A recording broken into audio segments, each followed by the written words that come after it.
The restaurant buzzed with Friday night laughter, polished floors, jazz humming low, glasses clinking. And right there, under the golden chandeliers, Maya Thompson stood frozen. She was 27, African-American, a waitress who'd been working double shifts for weeks just to pay her mom's medical bills. Her smile was polite, practiced, the kind of smile you wear when you've had to stay calm too many times. At table 6 sat a man in a navy suit, white, mid-40s, loud laugh, diamond watch flashing. He waved his hand to get her attention, not gently, not respectfully. "Hey, sweetheart," he said, leaning back. "You're serving me tonight?" "Yes, sir," Maya replied, her tone calm. "What can I get for you?" He smirked. "How about this?" he said, loud enough for the nearby tables to hear. "I'll give you 100 grand if you can take my order in Japanese." Laughter erupted around him, his business friends clutching their sides, mocking grins spreading. Maya blinked. "Excuse me?" He chuckled. "You heard me. I said Japanese. You know what that is, right?" Something in her chest burned. She glanced at his smirk, then at the table beside him, another couple staring, uncomfortable but silent. The room felt smaller. Her fingers trembled as she held the notepad. She wasn't angry. Not yet. She was tired of being treated like an exhibit. Tired of the jokes that started with, "You people, if you're watching this, pause, tell me where you're from in the comments, hit like and subscribe." Because what happens next? You won't believe it. Maya drew a breath. "Is that all, sir?" He grinned wider.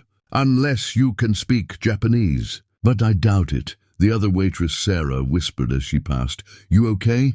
Maya nodded faintly. But her heart was pounding. She wanted to scream. She wanted to say, "You have no idea who you're talking to." But she didn't.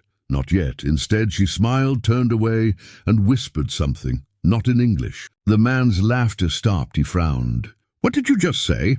Maya turned back slowly. "Would you like me to repeat it?" she asked in Japanese. The table went silent. She didn't wait for his answer. She walked to the counter, calm, steady, but inside a storm was forming, because this wasn't the first time someone mocked her. And this time, it wouldn't end quietly. But what no one knew, not the man, not his friends, was that Maya's past held secrets that would make this bet the biggest mistake of his life. The kitchen door swung shut behind Maya as she stepped inside, the hum of conversation replaced by the hiss of grills and clatter of plates. Her hands were steady now.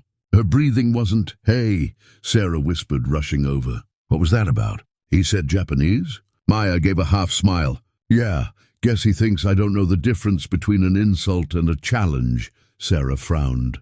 "You're not gonna actually respond, right?" Maya didn't answer. She leaned on the counter, her reflection faint in the chrome surface. She saw her own eyes, calm on the outside, burning underneath. This wasn't new. Not by a long shot. Last month, a couple asked if she was even allowed to work at a place this high-end. The month before that, a woman had tipped her $2 with a note that said, "Smile more. You'll look less intimidating." Maya had learned to swallow the sting, to stay professional. But tonight felt different. Tonight, the laughter at that table was too loud, too cruel. She turned her head. Through the kitchen window she could still see them. The man in the suit leaned back in his chair, his friends whispering and chuckling, glancing toward her. It wasn't just a joke anymore. It was a performance. If you're watching this, Maya's voice softens, have you ever been laughed at just for being who you are? Tell me in the comments. I want to know I'm not alone. She took a deep breath, then whispered quietly in the language he'd mocked her for. Japanese. Smooth. Effortless. Her co-workers froze. "Wait, what was that?" Sarah asked. Maya smiled faintly. "That was me." Saying I've had enough, Sarah blinked. "You speak Japanese?" Maya nodded. "And 6 other languages." Her voice didn't brag, it broke a little, because behind every language there was a story. A reason. Her father had been a translator before he passed. He used to tell her, "If you can speak their language, you can break their walls." She'd promised him she'd learn every tongue she could, and she had. But tonight it wasn't about walls. It was about dignity. She straightened her apron, squared her shoulders, and stepped back toward the dining room. Her steps were slow, measured. The room quieted as she approached his table again. And this time, Every eye turned to her. The millionaire thought it was just a waitress walking back to take his order, but Maya was walking toward him with the one thing he never expected: power. The laughter died as Maya approached. Her shoes clicked softly on the marble floor. Slow, deliberate, confident. The man in the navy suit leaned back again, his smirk returning like a mask. "Well, look who's back," he said, raising his glass. "Ready to earn that 100 grand? His friends chuckled, one of them muttering, "This should be good." Maya's voice was calm. "Yes, sir. I'm ready to take your order." He grinned. "All right then, sweetheart. Impress me." She opened her notepad, and then in perfect fluid Japanese she spoke. "Konbanwa, gochumon wa nani ni itashimasu ka?" The man froze. His glass stopped halfway to his lips. His friends blinked, confused, until one whispered, "Wait, did she just—" Maya waited, pen poised, her expression steady, professional, as if nothing unusual had happened. "Would you like me to continue in Japanese or switch to Mandarin?" she asked politely. The table went silent. All around, nearby diners turned their heads. Phones subtly lifted. The air shifted, heavy, electric. The millionaire's smirk faltered. You actually speak it?" "Yes," Maya said, her tone even. "And 6 others." His jaw tightened. "You're bluffing." Maya smiled faintly. "Would you like me to repeat the menu in French? Or maybe Spanish? Korean, perhaps?" Her accent flowed effortlessly. Flawless transitions, one after another. Murmurs spread through the restaurant. Someone near the bar whispered, "She's speaking 7 languages." Another said softly, "He just embarrassed himself." The man's friends shifted uncomfortably. Their laughter was gone. "If you're watching this," Maya's voice echoes softly, "remember this: never underestimate someone just because of where they come from. You might be laughing at a genius and not even know it." She placed his drink order down, perfectly composed. "Your martini, sir. Shaken, not stirred. Would you like your meal in English or Japanese?" He didn't answer. He couldn't. His face turned red, his confidence melting under the quiet weight of humiliation. The tables nearby gave small, knowing smiles, the kind that say, "Finally, someone stood up." Maya turned away, her eyes calm now, but her pulse still racing.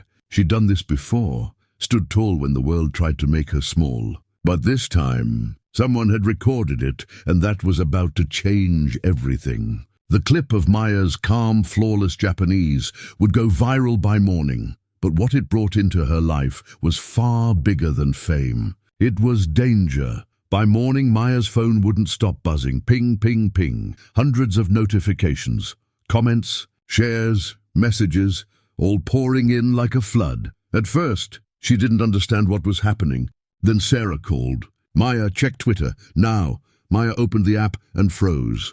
Her face was everywhere. The video from last night, her standing tall, speaking Japanese to that smug millionaire, was playing on every major page. The caption read, "Waitress destroys racist millionaire in 7 languages, millions of views." Thousands of comments. People from Japan, France, Brazil, Kenya, all cheering for her. "Queen, you handled that like a boss." This gave me chills. Finally, someone showed grace with power. Maya covered her mouth, overwhelmed. She wasn't used to being seen like this. Not for pity, but for respect. Her co-workers hugged her when she came in. Even the manager, who usually avoided getting involved, said, "You made us proud." Maya. But not everyone felt the same. The man from last night, Mr. Roland Pierce, CEO of a global tech firm, had seen the video too. And he was furious. That evening, Maya's manager pulled her aside. "Listen," he said quietly. His lawyers called. "They're saying the video defamed him. They're demanding we take it down." Maya's chest tightened. "It wasn't even my video." "I know," he sighed. "But he's powerful. He's threatening to sue the restaurant." Maya's fingers shook. "So, what are you saying?" "I'm saying we might have to let you go for now. Until things calm down." The words hit like a punch. "Fire me for being humiliated?" "I'm sorry, Maya, it's out of my hands." She stood there, numb. The same people who clapped for her last night now turned away. The same justice that felt sweet just hours ago suddenly felt dangerous. "If you're watching this," Maya's voice trembled softly, "have you ever stood up for yourself and lost something because of it? Let me know in the comments." Because sometimes the price of dignity is higher than anyone tells you.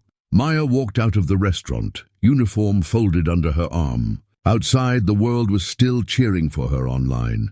But in real life, she'd just lost everything.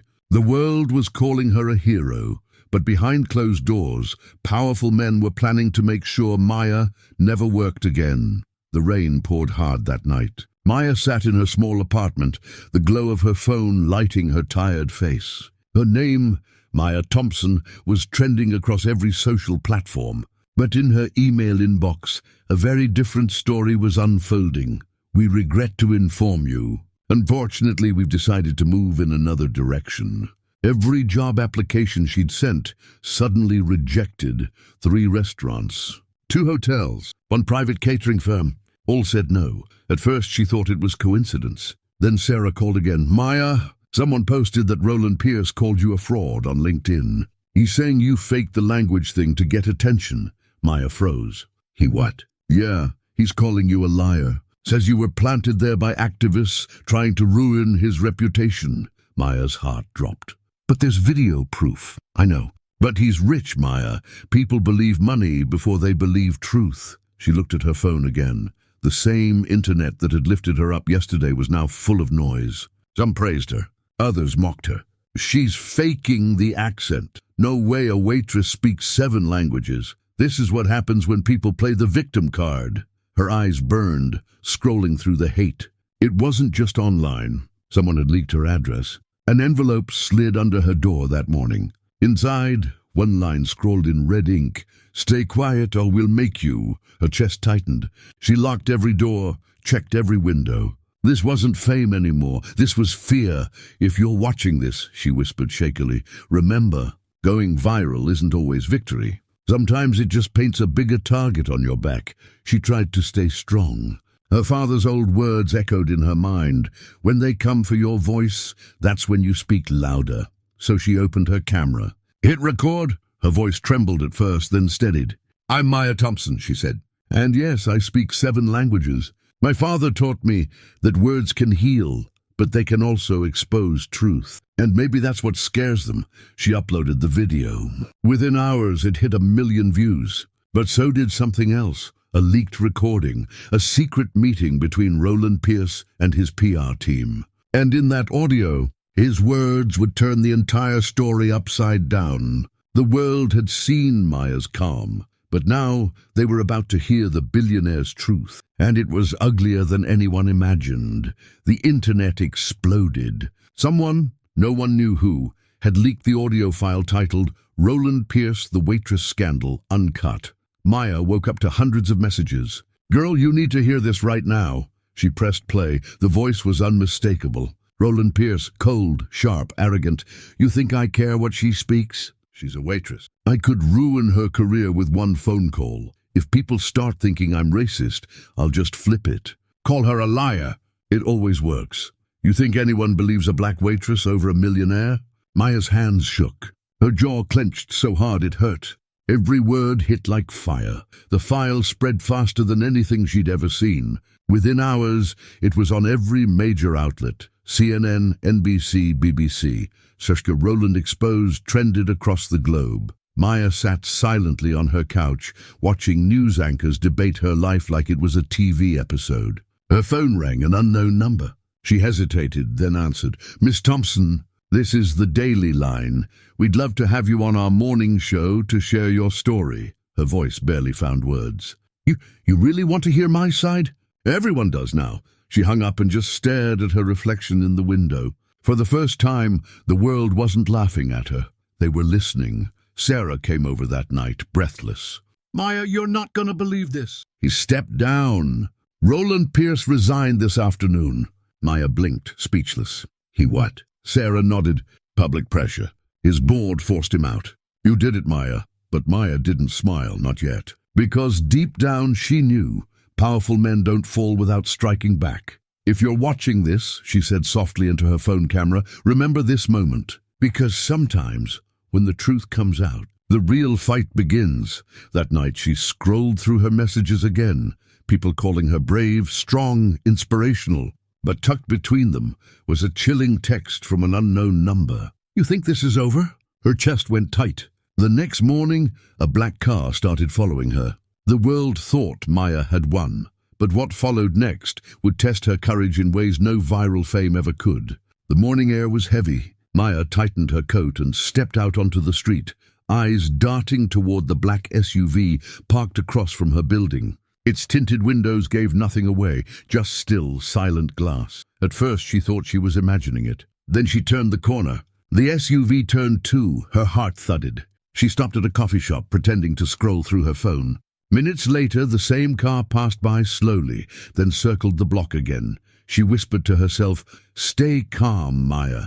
Don't panic." But every instinct screamed, "Run." Her phone buzzed. A new text. "You talk too much." Her breath caught. She dropped the phone, hands trembling. By noon, she was sitting in a police station, explaining everything. The messages, the car, the viral scandal. The officer, middle-aged and bored, barely looked up from his screen. "Ma'am," he said flatly, "these things happen when you're famous online." "Probably just trolls." Maya leaned forward. "Trolls don't follow people in real cars," he sighed. "Unless they've made a direct threat, we can't do much." She stared at him, at the indifference in his tone. Even now, after all she'd been through, she still wasn't being taken seriously. As she left the station, the rain began again, cold, relentless. She pulled her hood tight and whispered, "I'm not going to be silent again." That night, Maya went live on Instagram. Tens of thousands joined. Her voice was steady this time. "I've been followed, threatened, ignored by the same people who cheered when I spoke up. But I won't disappear, because silence never saved anyone." Comments flooded in. "We got your back. Maya, stay strong, Queen. Expose them all." And just when she was about to log off, a username appeared in the chat without Roland truths. They typed one line, "You think Roland was the only one involved?" Maya froze on camera. The comments exploded. Her heart raced. She messaged the account privately. "Who are you? What do you know?" No reply. Just one image sent. A grainy photo of a group of men in suits, and standing right behind them was her old manager. The scandal wasn't just about one millionaire anymore. It went deeper, and Maya was about to uncover a truth that could destroy powerful people. Maya stared at the photo on her screen. Her breath caught somewhere between disbelief and dread. There was no mistaking it. Her former manager, Tom Willis, stood just behind Roland Pierce in that picture. Same grey suit. Same smug grin. She zoomed in. The men were all shaking hands beneath a banner that read, "Pierce Foundation, Equality Through Business." The irony made her stomach turn. These weren't random associates. These were the people who had smiled in her face, cashed their tips, and told her they didn't see color. She typed furiously, "Who took this photo? Where was it taken?" The account replied finally. "Ask Tom. He knows what really happened that night." That night. The night of the bet. Maya felt her pulse rise. She hadn't thought much about how quickly that video spread, or how neatly it had gone viral, but now it didn't feel like coincidence. She called Sarah. "Sarah, do you remember anyone recording from a weird angle that night?" "Yeah," Sarah said slowly. "I saw one of the waiters filming from the corner. Thought he was just trying to capture the crowd's reaction." Maya's voice sharpened. "Which waiter?" "New guy. Tom hired him last week." "Why?" Maya's world tilted. She grabbed her coat and keys, heart pounding. "Because I think this whole thing was a setup. If you're watching this," her voice trembles through the retelling, "remember, sometimes the people who stand behind you aren't there to support you. They're there to control what happens next." She drove straight to the restaurant. It was late, empty. Tom's car sat out front, lights still on inside his office. She pushed open the door without knocking. He looked up, startled. "Maya, you shouldn't be here." "I just have one question," she said coldly. "How long have you been working with Roland?" He swallowed hard. "I don't know what you're talking about." "Oh, you do," Maya said, throwing the printed photo on his desk. "You were at his event. You knew who he was." Tom sighed, running a hand through his hair. "Look, it wasn't supposed to go this far. They just wanted publicity. Something viral, a little scene to make him look relatable." Her eyes widened. "You staged that humiliation?" He nodded weakly. "You weren't supposed to fight back." You were supposed to walk away. Her voice cracked. You used me. Maya, I didn't think it'd blow up like this. She cut him off. You didn't think at all. She walked out before he could say another word, tears burning, fury rising. Because this wasn't about one racist man anymore.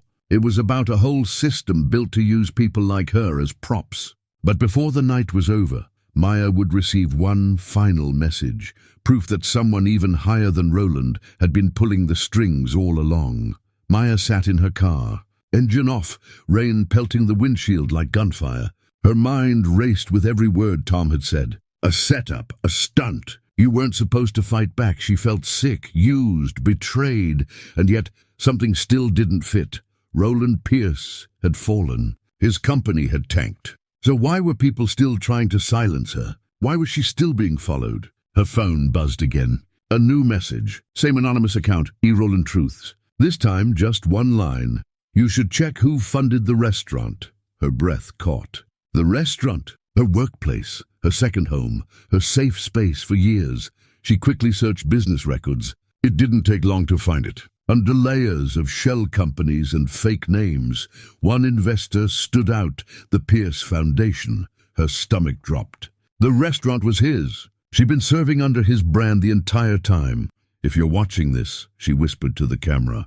Eyes wet, imagine working your hardest every day, just to realize your paycheck came from the same man who humiliated you. She felt her world collapse. Everything, the chance encounter, the viral moment, the backlash, had been engineered. But why? That's when another notification appeared. A forwarded email from an unknown sender. Subject line, Project Image Fix, Internal Strategy, Confidential. Her hands shook as she opened it. Inside were meeting notes, media plans, and one horrifying line. The Waitress event will distract from pending racial discrimination lawsuits against Pierce Foundation. Frame as cultural misunderstanding. Boost public sympathy. Maya covered her mouth. Oh my God. They hadn't just used her to mock her. They had used her to bury real victims. She printed everything. Every file. Every screenshot. And she called a lawyer. One who specialized in discrimination cases.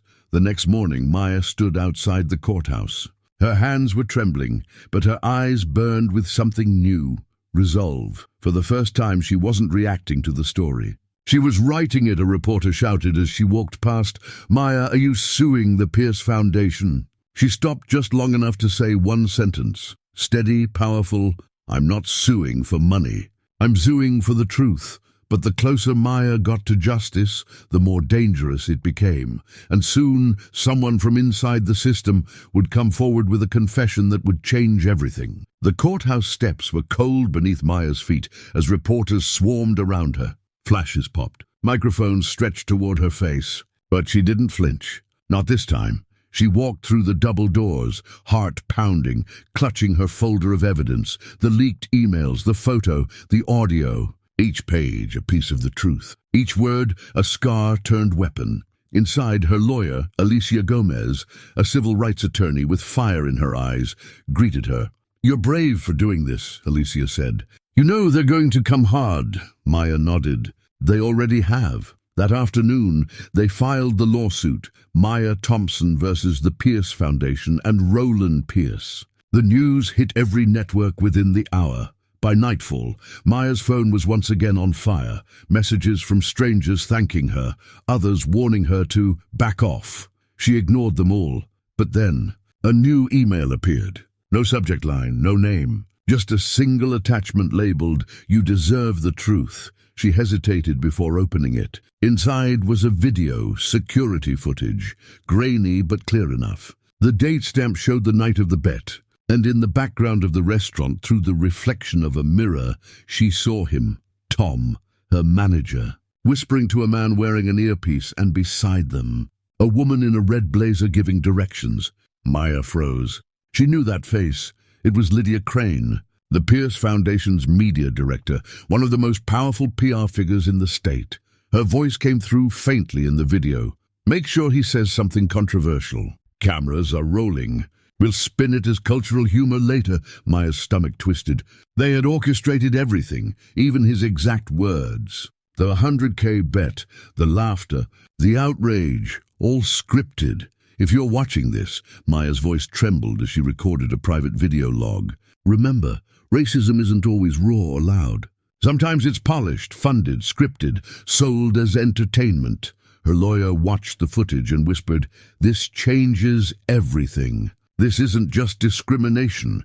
This is manipulation of public narrative." Later that night, Maya received a call from a blocked number. She almost didn't answer, but something told her to pick up. A man's voice came through, quiet, shaking. "Miss Thompson, my name's David. I work for the Pierce Foundation." Maya's pulse quickened. "Why are you calling me?" "I can't live with it anymore," he said. "I was part of the media team that staged that night. I'll testify for you." Silence. Then Maya exhaled, half disbelief, half relief. Someone from inside was ready to speak. "Why now?" she asked softly. He hesitated. "Because they're planning something worse. You need to see what's coming next." The whistleblower had risked everything to warn Maya, but the file he sent her that night would reveal a plan that could destroy far more than her name. Maya sat in her dimly lit apartment, laptop glowing against the dark. The email from David sat at the top of her inbox. Subject: "Proof, don't share yet." Her hand trembled as she opened it. Inside was a single zip file. No explanation. No instructions. Just a password. "Sakura!" She entered it carefully, heartbeat thudding in her ears. The folder unfolded. Dozens of files, videos, memos, and emails. At first glance it looked like PR material. But then her breath hitched. A subfolder titled "Social Study Controlled Reactions to Racial Tension." She clicked it. What she saw turned her stomach. A full project brief with the Pierce Foundation's logo stamped at the top. It described a public behavioral experiment aimed at measuring empathy and bias under staged stress situations. They had engineered incidents, set up minority, employees in humiliating real-world confrontations, all filmed secretly. Each case had a file name. Each file had a target. Each target was a person of color. Maya scrolled and saw her own name. File Sub 008. Subject MT, linguistic humiliation scenario. Objective: test subjects' emotional endurance and customer service ethics when racially challenged by a high-status individual. Outcome: public perception analysis to be conducted via leaked social reactions. Maya pushed back from her chair, tears stinging her eyes. It hadn't been just a joke, not just an insult. She had been an experiment. Her humiliation, her pain, her dignity. Data points for some twisted project. She called David immediately. He answered in a whisper. "They've done this before," he said. "To dozens of people. Different cities. Always under fake pretext." Maya's voice shook. "Why?" "To prove people don't care," he said. "To show that racism only gets attention when it's wrapped in entertainment." Maya felt her knees weaken. All those tears, the sleepless nights, the looks from strangers. And it was just a test to them? "Yes," he whispered. "And they're planning to release another video next week, to bury your story. Something even bigger." She gripped the phone tighter. "Not this time." David hesitated. "They'll come after you.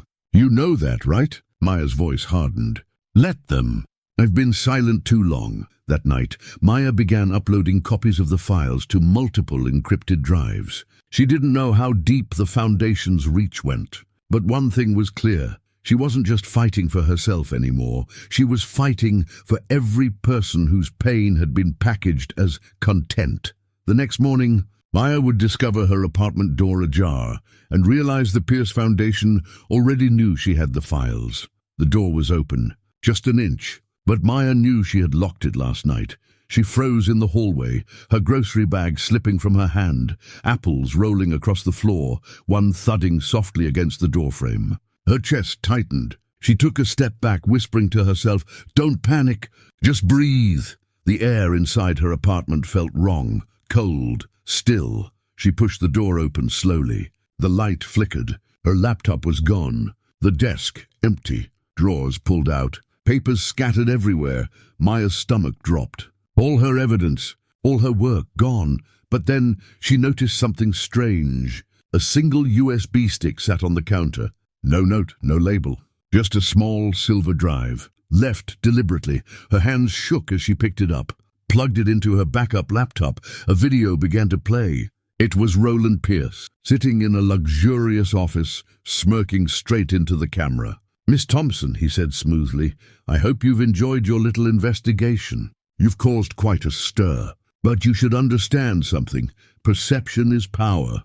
And we own it." Her heartbeat pounded in her ears. "You think the world cares about truth? It doesn't. It cares about stories. We create them. We sell them. You're just another headline." Then he leaned forward, his smile fading. "Drop the lawsuit. Return our files. Or the next story we publish won't be about you being brave. It'll be about you being unstable." The screen went black. Maya sat frozen. He was threatening her, again. But this time she wasn't scared. She was angry. She grabbed her phone, called David. "They broke in," she said. "They took everything." "I know," he whispered. "They traced the file transfer. You're in danger, Maya. Leave your apartment now." Within minutes she was in her car, hands gripping the wheel, heart racing. But even as fear clawed at her, determination burned hotter. She still had copies. She had already sent encrypted drives to her lawyer and 2 journalists she trusted. Pierce could silence her devices, but not her voice. Her phone buzzed again, a message from an unknown number. It was a link. She hesitated, then clicked. A live newsfeed appeared. Breaking headline: "Former Waitress accuses Billionaire Foundation of racism hoax. Experts dismiss claims as fabricated." Her face was everywhere. Her voice twisted. Her truth turned against her. She clenched her jaw, whispering through tears, "You think you control the story. Watch me write my own." With the media turning against her and her life under threat, Maya's only chance left was to go public, live raw and unedited, before Pierce could erase her for good. It was midnight. Rain poured hard against the window. Maya sat in her car, engine off, laptop glowing on the passenger seat. Her hands trembled, but her eyes were steady. This was it, the last chance to be heard, before the world drowned her voice. She opened her live stream app. Clicked Go Live. Her reflection stared back, tired, bruised, but unbroken. "Hey everyone," she began softly. "My name is Maya Thompson. You've probably seen my face online. Maybe not for the right reasons." She swallowed, steadying herself. "I was the waitress mocked by a millionaire for not speaking Japanese. But what you don't know is that it wasn't just racism. It was a setup." Viewers poured in, thousands within seconds. Comments flashed up. "Wait, what is this? Is this real?" "I thought she was exposed already," Maya continued, voice trembling but fierce. "They filmed it, planned it. A billionaire's foundation staged my humiliation as part of a racist social experiment, just to measure how people would react online." She held up a document to the camera. The Pierce Foundation logo. The project title: "Controlled Reactions to Racial Tension." "This is the proof," she said. "They used me. They used others. For profit. For clicks. For control." Her chat exploded. Screenshots flew across the internet within minutes. Journalists joined the live. Even Alicia, her lawyer, messaged, "Keep going. Don't stop." Maya pulled in a deep breath. "They said I'd never be believed. That people like me were disposable. But the truth doesn't need permission." She played the clip, the one David had sent. Pierce's voice echoed through the live stream. "Perception is power. And we own it."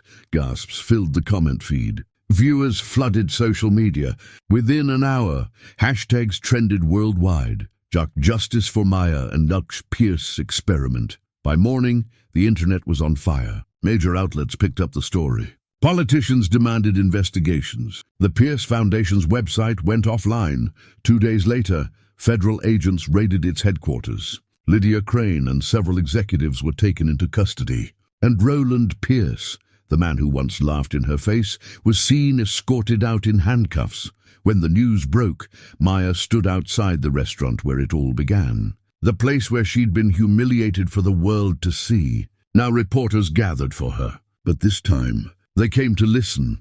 A young black waitress working there now approached her quietly. "You showed them we're not invisible," she said. Maya smiled softly. "No one ever should be." She turned toward the cameras, tears in her eyes. "Racism hides in many forms: jokes, silence, power. But it only wins when we stop speaking." She paused, looked straight into the lens. "If you're watching this," she said, voice steady, "tell me what you would have done in my place." Share your truth in the comments. And don't forget to subscribe for more stories. Stories that deserve to be told. Then she whispered one last line. For herself. For everyone like her. I didn't need to speak Japanese. I just needed to speak truth. True power doesn't come from money, language, or fame. It comes from courage. The courage to stand alone when silence is easier. Maya's story reminds us every voice matters. Every act of dignity counts. And every truth, no matter how small, can shake the world. Because sometimes the loudest revolution starts with one voice saying, "Enough!"